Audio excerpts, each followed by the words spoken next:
Exciting! Neo Geo! Max 330メガの劇的体験 Neo Geo System SNK. Hey everybody, welcome back to Video Game Esoteric and a continuing series Neo Nostalgia, where I take a look at some of my favorite Neo Geo AES and MVS games of all time. And I'm going to come out and say it directly this week. This game is the GOAT, the greatest of all time 2D fighting game ever put to ROM chip, cartridge, or CD, and that is Garou Mark of the Wolves. I'm sure there's going to be some comments down below saying Street Fighter is better, and if you think that, that's fine. I'm happy that you enjoy those games, but to me, this game is 2D fighting game perfection personified. Before we get too far in love though, do me a huge favor, go down below, hit like, subscribe, and that notification bell definitely helps us out. And if you feel so inclined and want to support the channel, we got a Patreon link down below as well. But let's hop right into the action. Just like the last Blade, I've either already shown it or will show it shortly. This has a very similar intro screen, and maybe I'll put them side by side in the last Blade video because I'm not done with that yet. But right off the top, Mark of the Wolves is just perfect in every direction. The fighting mechanics are some of the best ever made in a 2D fighting game. The soundtrack is SNK at the height of its abilities, and the graphics and animation are second to none. This game looks better than most 2D fighting games made today, and I will stand by that opinion. I'm just starting it with Terry, not my standard traditional player. I actually use B. Janet here as my main, but I wanted to kind of mix it up a little bit.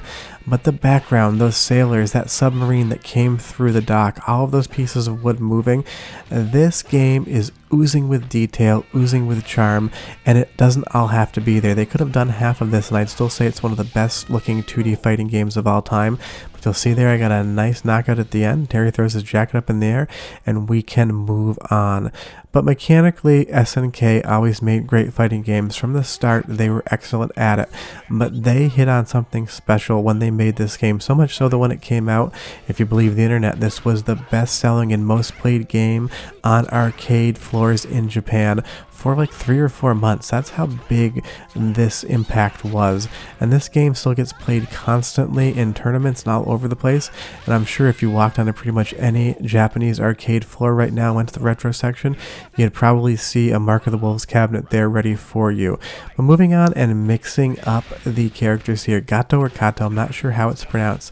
There is a character for everybody. I never use Gato, but I felt like showing him off here, and he definitely has some nice impacts, and that's kind of that kung fu vibe to it. But again, another spectacular looking stage, that steam rising up. They animated steam in the game.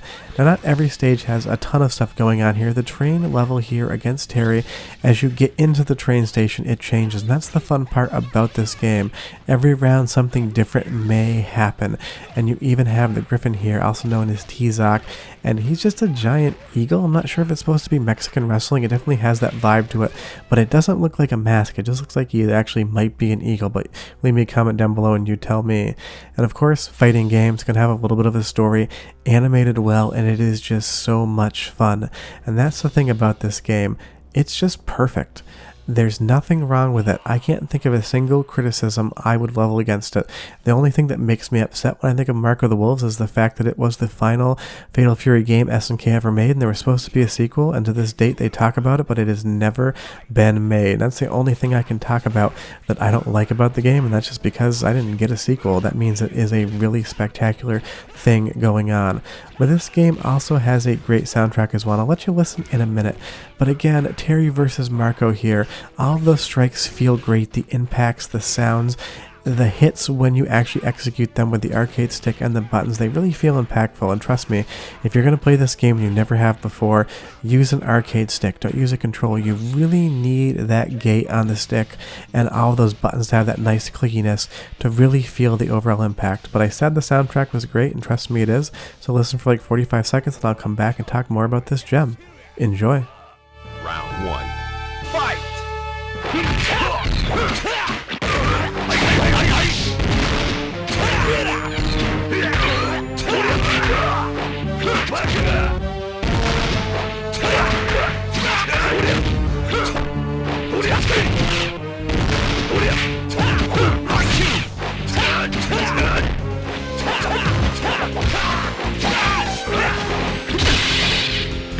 KO!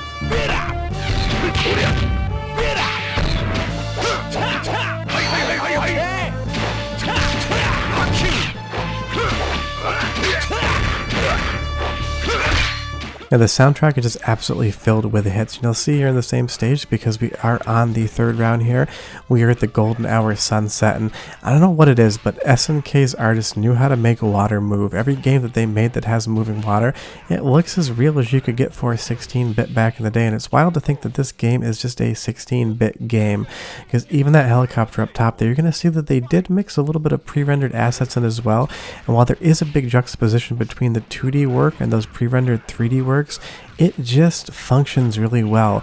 All of the wind moving around on the bottom of the ground there, it's just spectacular. But again, going back to the mechanics, the moveset in this game is deep. And even though I'm not pulling off many specials with Terry because he's not usually my main, when you're playing this game well and everything's clicking, you're going to have a ton of fun. Each character's got a great moveset. There's a lot to learn, and you'll see that power meter down below. You can build it up more and more and then execute on it when you want to. And it does have some individualized story too, depending on what character you're playing and who you're fighting against, because there are some storylines within the game itself where the character that you're talking to is going to have something unique to say to you. Now, of course, I'm playing in Japanese just because I like how it looks, but you can easily play the English version of this game as well. And talking about how you want to play this game, you have a ton of options. This game has been released for every modern platform under the sun. You can play it on the Dreamcast. If you want to play it on a Neo Geo, an original copy now is going to cost you like $1,500, $2,000. I bought it when it was $500 about 10 years ago, and I definitely do not regret that money. I would probably just pay the $1,500 right now if my copy just randomly disappeared and I needed to add another one to the mix. That's how much I love this game. But definitely, however you play it if you haven't, because if you've never checked it out before, trust me when I say you are 100% missing out on what may be the greatest 2D fighting game of all time. And again, even the cutscenes are fun. Arcade games are not known for having the deepest stories.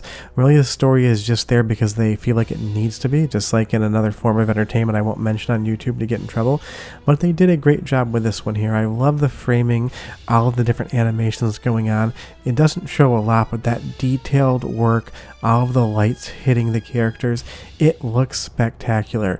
But now, of course, like I've mentioned in other previous Neo Geo videos, it is an SNK game, and that means that the boss is going to absolutely mop the floor with your ass. There is no two ways around it. You need to basically just practice and figure out what the boss's weak points are. Now, if I was playing with B. Janet, I'd probably be able to beat Grant here, but because I'm playing with Terry, not usually my main, it's definitely not happening today. But again, spectacular fight, and the visuals, those cauldrons of fire in the background, you can see the waves of heat coming off them and the flashing on the statues in the background. And that's the funniest thing. I love this game. I love playing it, but I also just love looking at it. And sometimes I actually screw up because I catch myself looking off into the distance and trying to pick out a new detail I've never noticed or haven't noticed for a while. And maybe that's just me, but when I talk about things like that, that means the game is just beautiful. And that's what I keep coming back to time and time again. The fighting engine, the mechanics, the movesets, and the character roster diversity of this game are perfect. The soundtrack is filled with 10 out of 10 bangers, and the visuals in this game almost seem like they should be impossible on the Neo Geo, because don't forget, this system had been out for a really long time when this game released. But yeah, that's Garou Mark of the Wolves, the last Fatal Fury game ever to release, and I hope by the time this video goes live, maybe SNK will announce a new one.